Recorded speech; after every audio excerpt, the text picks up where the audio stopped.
Hello friends, welcome to in my YouTube channel.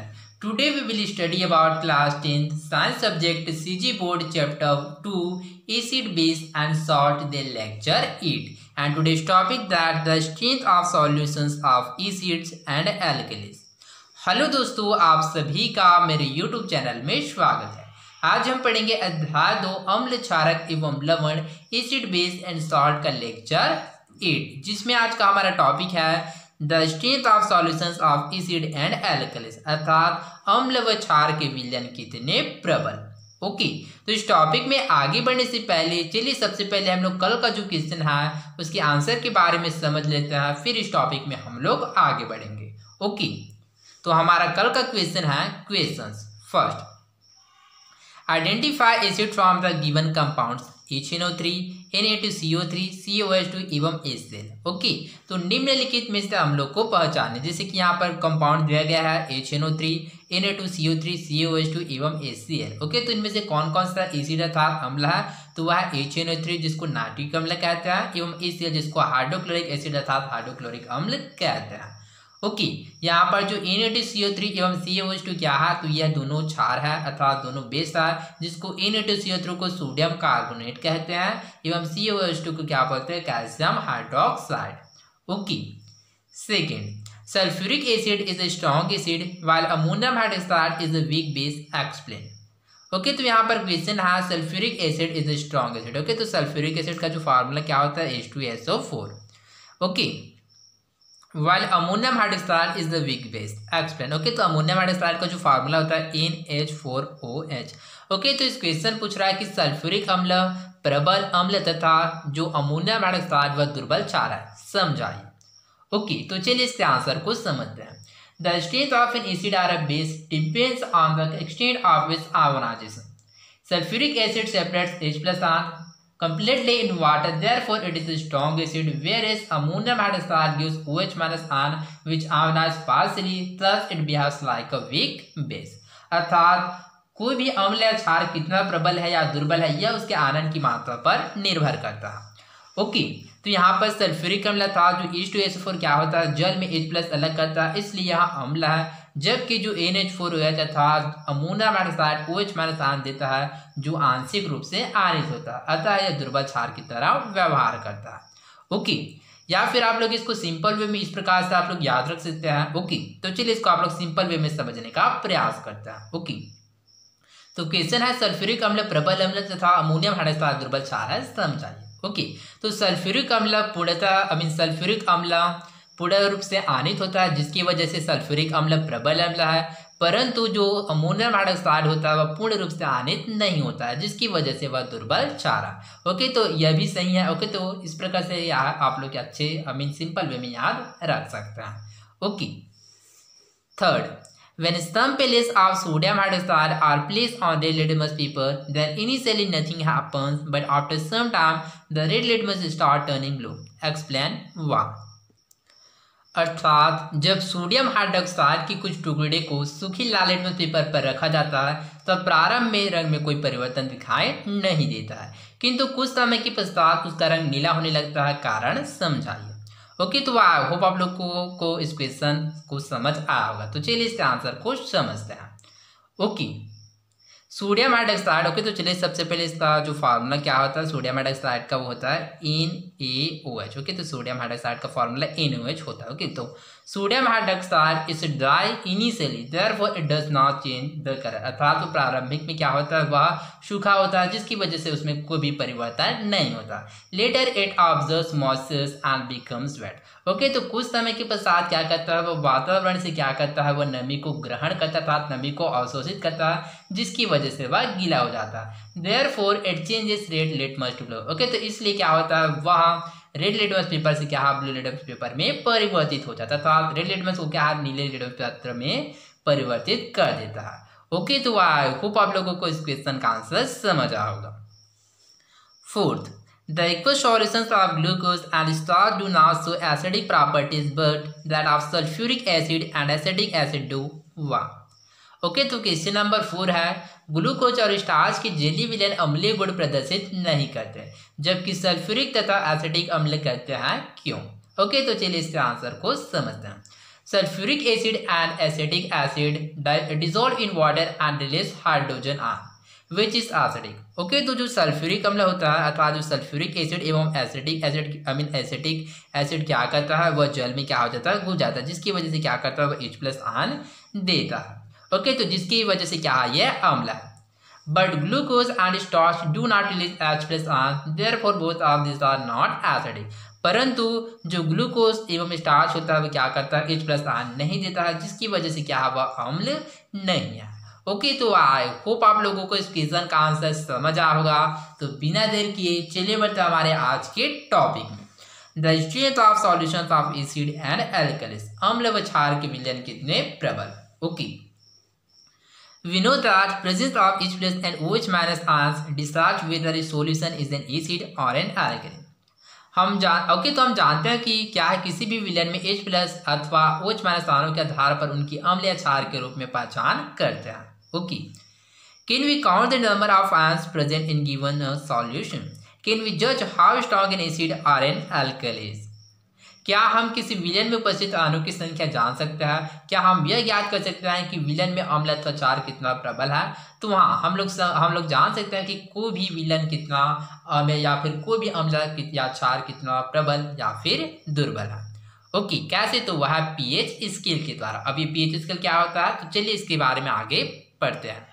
What is pH scale, pH scale क्या है। Okay तो चलिए समझते हैं कि पीएच स्केल क्या होता है।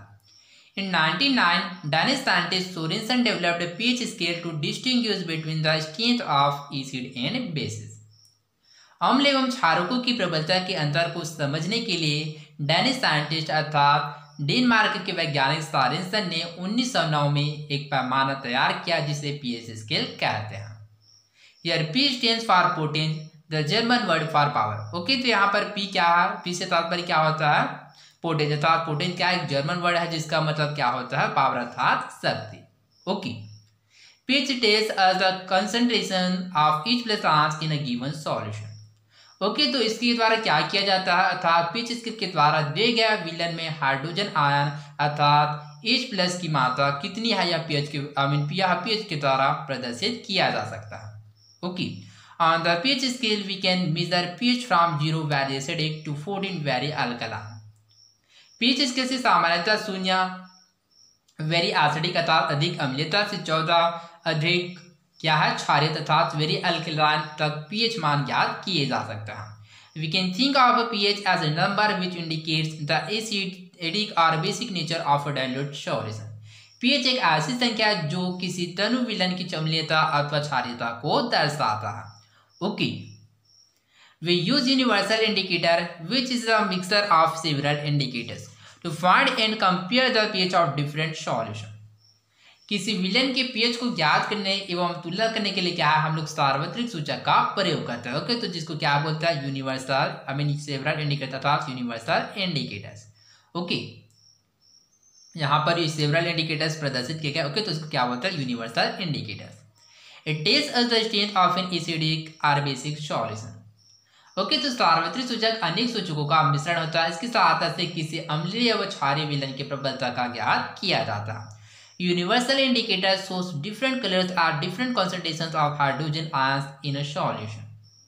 यह विलयन में हाइड्रोजन आयन की विभिन्न सांद्रता को विभिन्न रंगों से प्रदर्शित करता है। जैसे कि यहाँ पर हम लोग चित्र में देख सकते हैं, figure 6 pH scale colours are only a rough guide. Okay तो यहाँ पर हम लोग देख सकते हैं चित्र 6 पीएच स्केल अर्थात पीएच मान। ओके यहाँ पर रंग क्या है, रंग केवल मार्गदर्शन के लिए दिया गया है कि किस प्रकार से क्या होता है, जो अम्ल एवं क्षारों में क्या है रंगों में परिवर्तन के द्वारा किस प्रकार से क्या है किसी भी कंपाउंड्स का क्या है हम लोग जो एग्जैक्ट वैल्यू है उसको ज्ञात कर सकते हैं। ओके जैसे कि हम लोग पीएच स्केल में देख सकते हैं, यहाँ पर 7 से कम एसिडिक को प्रदर्शित करता है, 7 से अधिक बेसिक को प्रदर्शित करता है एवं 7 न्यूट्रल अर्थात उदासीन को प्रदर्शित करता है। ओके इसी प्रकार से यहाँ पर प्रदर्शित है increasing concentration of H+ ion अर्थात H+ आयन सांद्रता बढ़ते क्रम में। इसी प्रकार से यहाँ प्रदर्शित है increasing concentration of OH- ion अर्थात OH- आयन सांद्रता बढ़ते क्रम। ओके, तो यहाँ पर इस प्रकार से प्रदर्शित किया है कि जैसे जैसे हम लोग 7 से कम आते हैं, जैसे कि 7 से 6, 6 से 5, 5 से 4, इस प्रकार से आगे बढ़ते जाता है, वैसे वैसे H+आन की सांद्रता में वृद्धि होता है। ठीक इसी प्रकार से यदि हम लोग क्षार की बात करें तो इसमें क्या होता है, जैसे जैसे हम लोग 7 से अधिक जाते हैं वैसे वैसे OH- आन की सांद्रता में वृद्धि होता है, क्षारीयता बढ़ता जाता है। ओके, इसके साथ ही आप लोग याद रखिएगा कि जैसे जैसे हम लोग क्या है इससे आगे बढ़ते जाते हैं वैसे वैसे इसका जो अम्लीयता क्या होता है वह बढ़ते जाता है, अर्थात अम्ल क्या होता है, प्रबल अम्ल होते जाता है। इस प्रकार से यहाँ 0 पर जो अम्ल है वह सबसे प्रबल होगा और यहाँ 6 से 7 में क्या होगा, जो अम्ल है वह सबसे दुर्बल होगा। ओके, ठीक इसी प्रकार हम लोग बेस अर्थात क्षारक में बात करें तो 14 में क्या होगा, जो क्षार वह सबसे प्रबल होगा और जहाँ 7 और 8 में क्या होगा, जो क्षार वह सबसे दुर्बल होगा। ओके, तो इसको आप लोग याद रखिएगा। ओके, तो चलिए आगे बढ़ते हैं।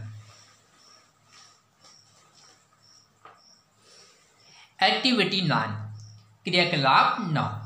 Test the solution given in table 3 using red and blue litmus papers and universal indicator. Observe the color changes and on this basis note down the pH and nature of solution in the table.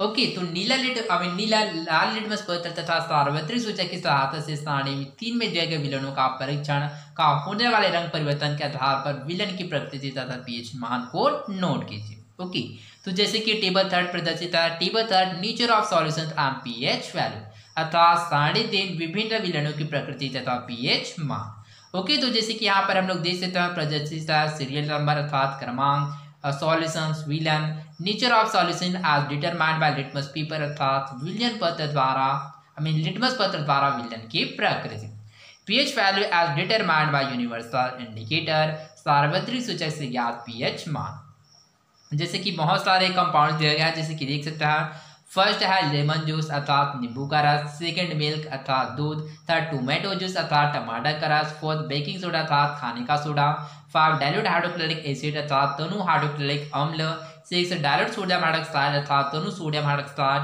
7 water अर्थात जल, 8 solution of soap in water अर्थात साबुन का जल में घोल, 9 copper sulphate, 10 bleaching powder अर्थात विरंजक चूर्ण, 11 ammonium acetate and 12 common salt अर्थात नमक। ओके, तो इतने सारे क्या है कंपाउंड दिए गए। ओके, तो इसको क्या करते हैं हम लोग, क्या करते हैं सबसे पहले लिटमस पत्र के द्वारा क्या है इस विलयन की प्रकृति को जानते हैं कि कौन अम्ल है, कौन क्षारक और कौन उदासीन है। ओके, तो हम लोग इसको देखकर बता सकते हैं कि कौन अम्ल एवं कौन क्षारक और कौन उदासीन अर्थात कौन एसिड, कौन बेस एवं कौन न्यूट्रल है। ओके, तो यहाँ पर पूछा गया है pH value as determined by universal indicator, सार्वत्रिक सूचक से ज्ञात पीएच मान। ओके, तो जब इसका प्रैक्टिकल आप लोग स्कूल में करोगे तो आप लोगों का जो आप लोगों का जो इसका एग्जैक्ट वैल्यू है अर्थात एग्जैक्ट पीएच मान है वह पता चल जाएगा। ओके, तो चलिए आगे बढ़ते हैं। You know that pH is the measure of hydrogen ion concentration. आप जानते हैं कि पीएच हाइड्रोजन आयन की मात्रा की माप है। ओके, तो इसमें आप लोग याद रखिएगा कि जो पीएच है वह हाइड्रोजन आयन की मात्रा का माप है। In activity 9, we observed that even basic substances have a pH value. क्रियाकलाप 9 में हम लोगों ने देखा कि क्षारीय पदार्थों की भी पीएच मान प्राप्त हुआ है। ओके, तो इसके जो पहले हम लोगों ने टेबल देखा तो उसमें हम लोगों ने बहुत सारी क्षार के बारे में जाना था, जैसे कि खाने का सोडा हो गया, तनु, इसके साथ ही तनु सोडियम हाइड्रोक्साइड हो गया, साबुन का जल में घोल, ये सभी क्या होता है, क्षार होता है। ओके, इन सभी का क्या होता है, पीएच वैल्यू अर्थात पीएच मान होता है। What does the hydrogen ion concentration in a basic solution imply? Let us understand. किसी क्षारीय पदार्थ में H+ आयन की मात्रा का क्या तात्पर्य है, आइए इसे समझें। ओके, तो चलिए इसको समझने का प्रयास करते हैं। Pure water ionise partially producing H+ NOH- ions. Okay, तो शुद्ध जल का आंशिक आयन होता है जिसकी फलस्वरूप क्या होता है, H+ एवं OH- आयन बनते हैं। जैसे कि यहाँ पर हम लोग देख सकते हैं H2O का क्या होता है, आंशिक रूप से आयन अर्थात पार्शियली क्या होता है, आयोनाइज होता है, जिससे वह H+ एवं OH- का विभक्त हो जाता है। Okay, due to this partial ionisation all aqueous solutions have some H+ and OH- ions and therefore even acidic solutions have some OH- ions and basic solutions have some H+ ions। अर्थात इस आंशिक आयनीकरण के कारण प्रत्येक जलीय विलयन में क्या होता है, कुछ मात्रा में H+ तथा OH- आयन उपस्थित रहता है, इसलिए अम्लीय विलयन में कुछ OH- आयन तथा क्षारीय विलयन में कुछ H+ आयन उपस्थित रहता है। कैसे, तो चलिए इसको एग्जाम्पल के द्वारा समझते हैं। जिससे कोई भी एसिड लेते हैं, जिससे कि एसिड हाइड्रोक्लोरिक एसिड लेते हैं। ओके, तो हाइड्रोक्लोरिक एसिड का जैसे कि क्या करते हैं हम लोग पार्शियली क्या करते हैं आयोनाइज करते हैं, तो क्या करता है या फिर किसी को जली विलयन में खोलते हैं तो क्या होता है यहाँ H+ एवं Cl- में विभक्त हो जाता है। ओके, ठीक इसी प्रकार हम लोग कोई भी बेस जैसे कि सोडियम हाइड्रोक्साइड लेते हैं, यह भी क्या होता है जलीय विलयन में क्या होता है Na+ एवं OH- में विभाजित हो जाता है। ओके, तो इस प्रकार से हम लोग देख सकते हैं कि जो अम्ल होता है अर्थात जो हाइड्रोक्लोरिक अम्ल होता है उसमें क्या होता है, उसमें H+ के अलावा अर्थात धनात्मक आवेश के अलावा ऋणात्मक आवेश भी होता है। ठीक इसी प्रकार जो क्षारक में क्या होता है ऋणात्मक आवेश के अलावा धनात्मक आवेश भी होता है। ठीक इसी प्रकार से यहाँ पर बताया जा रहा है कि किसी भी जो आनीकरण अर्थात कोई भी जो विलयन जैसे कि वाटर का मॉलिक्यूल इसमें क्या हुआ आंशिक रूप से आनीकरण के पश्चात क्या होता हुआ H+ एवं OH- आयन में विभक्त हो जाता है, जिससे स्पष्ट बता रहा है कि जो अम्ल में क्या होता है H+ होता है, साथ ही OH- प्रेजेंट होता है। ठीक इसी प्रकार क्षारक में OH- के साथ साथ H+ भी प्रेजेंट अर्थात उपस्थित होता है। Okay, the number of H+ and OH- ions is inversely related. Okay, तो इस प्रकार से जो H+ एवं OH- आयनों की संख्या क्या होता है विपरीत होता है अर्थात एक दूसरे के अपोजिट होता है। This means that if the number of H+ ions in a solution is more, the number of OH- ions will be less. Conversely, if the concentration of OH- ion is more, that of H+ ions will be less. अर्थात यदि OH- की संख्या अधिक होगा तो इस स्थिति में H+ आयन की संख्या कम होगा, यदि H+ आयन की संख्या अधिक होगा तो OH- आयन की संख्या अधिक होगा। ओके, तो इस प्रकार से अपोजिट होगा। ओके, यदि OH- अधिक होगा तो H+ की संख्या कम होगा, यदि H+ की संख्या अधिक होगा तो OH- आयन की संख्या कम होगा। ओके, अर्थात एक दूसरे के अपोजिट है। Okay,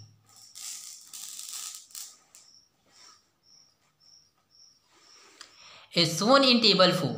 pH depicts the relative values of H+ and OH- ions.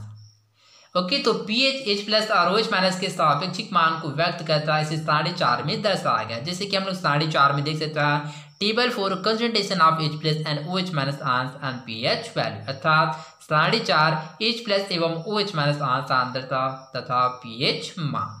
Okay, जैसे कि यहाँ पर प्रदर्शित है इंक्रीजिंग एसिडिक नेचर एवं इंक्रीजिंग बेसिक नेचर। ओके, तो यहाँ पर एरो का साइन नहीं लिखा है, चलिए इसको लगा देते हैं। तो इस प्रकार से हम लोग देख सकते हैं इंक्रीजिंग एसिडिक नेचर एवं इंक्रीजिंग बेसिक नेचर अर्थात 7 से आगे क्या होता है जो एसिडिक नेचर में वृद्धि होता है, इसी प्रकार से 7 से बाद क्या होता है इंक्रीजिंग बेसिक नेचर अर्थात बेसिक नेचर में वृद्धि होता है। Okay, at 25 degrees Celsius equal amounts of H+ and OH- ions are present in pure water. 25 degree Celsius पर शुद्ध पानी के आयनन से समान मात्रा में H+ एवं OH- आयन बनते हैं। In table 4, we can see that at pH 7, the concentration of H+ and OH- ions is equal 10⁻⁻7 mole per L.